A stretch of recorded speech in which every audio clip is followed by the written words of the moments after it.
সন্তানের মাঝেই বাবা মাকে খুঁজে পাওয়া যায়, কথাটা অনেক অনেক সত্য। আমি যখন আমার সন্তানের দিকে তাকাই তখন মনে হয় আমার বাবাকে আমি দেখতেছি। সব বাবা মাই চায় তার ছেলে মেয়ে ভালো থাকুক। একটা কথা আছে না, পৃথিবীতে অনেক খারাপ মানুষ আছে কিন্তু একটা খারাপ বাবাও নেই, কথাটা কিন্তু সত্য। বাবা মারা নিজের সন্তানের জন্য সবকিছু উৎসর্গ করে দেয় নির্দ্বিধায়। জীবনে যত বাধা বিপত্তি আসুক না কেন তারা কখনো তার সন্তানদের হাতটা ছেড়ে দেয় না। তবে একটা আফসোস থেকে যায়, বড় হয়ে সন্তানরা অনেক সন্তানরা আছে যারা তার বাবা মার কষ্টের কথা আর মনে রাখে না। থাকুক পৃথিবীর সকল বাবা মা, আমরা এখানে যেখানেই করতে যাই না কেন আমাদের চেয়ে রাফান সবচেয়ে বেশি এক্সাইটেড থাকে, কারণ সে নতুন কিছু দেখে, নতুন কিছু শিখে।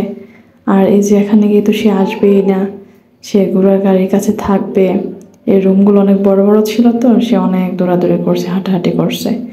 আর দেখেন আগের যুগের নবাবরা সব কিছু কত এত পরিপাটি করে রাখতো, দেখলেই মন জুড়িয়ে যায়।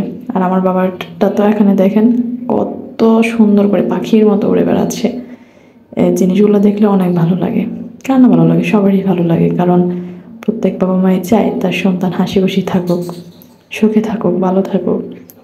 আর খোলামেলা একটু জায়গা পেলে বাচ্চারা এমনিতে অনেক বেশি এক্সাইটেড থাকে, ওরা অনেক বেশি এনজয় করে জিনিসটাকে।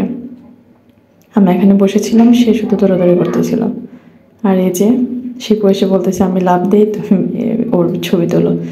ভাবলাম ছবি তুলবো কি ভিডিও করে ফেলি, তখন এই যে ভিডিও করে নিচ্ছিলাম। আর ও তো বিভিন্ন স্টাইলে পোস্ট দিচ্ছিল, মাশাআল্লাহ। সে তো পোস্ট বোঝে না কিন্তু এমনিতে সে অনেক দুষ্টু মিষ্টি করে আর কি। আর এই যে সে আপু ছাড়া কিছুই বোঝে না বর্তমানে, আমার চেয়েও বেশি সে সে তার আপুকে লাগবে। দেখেন কত দুষ্ট করতেছে, হাত পাখি নাড়ানাড়ি করতেছে, মনে হচ্ছে যে সে একদম ফ্রিডম পেয়ে গেছে। আর এই ফুলগুলো ছিঁড়তেছিলাম, পর আমি মানা করলাম আর ছিল না। আর এখানে সে হচ্ছে ঘাসের উপরে হাঁটবে, কোনোভাবেই কুলুটবে না, ঘাসের উপরে হাঁটবে, দৌড়াবে, চিল্লাচিল্লি করবে। একটু পর এত দুষ্টু করে চিল্লাচিল্লি করে যা বলার বাহিরে।